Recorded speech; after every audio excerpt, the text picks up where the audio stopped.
Aziz millatim, keling mana shu amalni atrofida birlashing, bu yurib ketsin.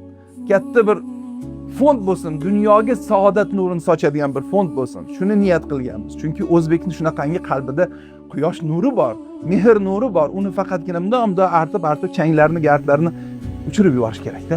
Eslashimiz kerak, aslimizga qaytishimiz kerak. Kuchimiz katta. Kuchimiz katta. Uni ishlatishimiz kerak. Bir e'tibor bering. Masjidga borganimizda jamoat namozlarida namoz hollariga namozdan oldin imom xatib nima deydi? Saflarni to'ldiring.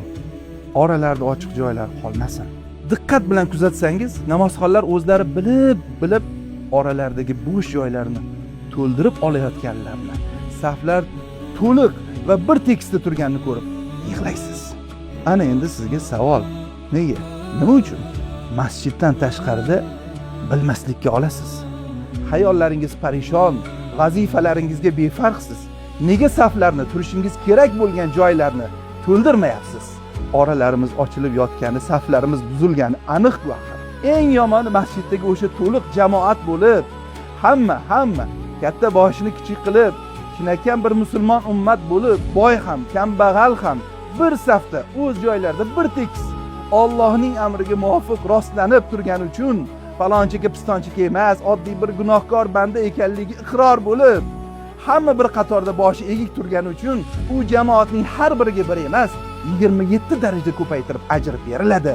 Bir emas 27 daraja ko'paytirib ajr beriladi. Bir emas 27. Masjiddan poklanib chiqib, ruhi nurga to'lib, qalbi taskin topib ketadi. Xatolarni ko'rib uyqudan uyg'onadi, savollarga javob topib Robbisiga yetishadi inson. Ana endi sizga yana savol.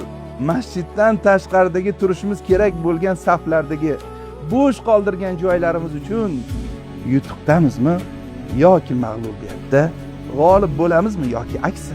Tamom, hammasi oydek ravshan. Oydek ravshan. Bugungi hamma muammo va mag'lubiyatlarimiz, ertangi yerga uyalib qarab qolishlarimiz, oxirat kunidagi afsus nadomatlarimizda hammamizni birdek ayb va xatolarimiz bor azizlar. Sizdan iltimos, aziz vatandoshim, aziz birodarim, ukam, singlim, hozir aynan hozirdan vaqt borida saflardagi joylaringizni to'ldiring. Oralarimizda ochiq joylar qolmasin. Biling eng kami 27 olish mumkin bo'lgan joyda birni ham qo'ldan boy bermoqdamiz.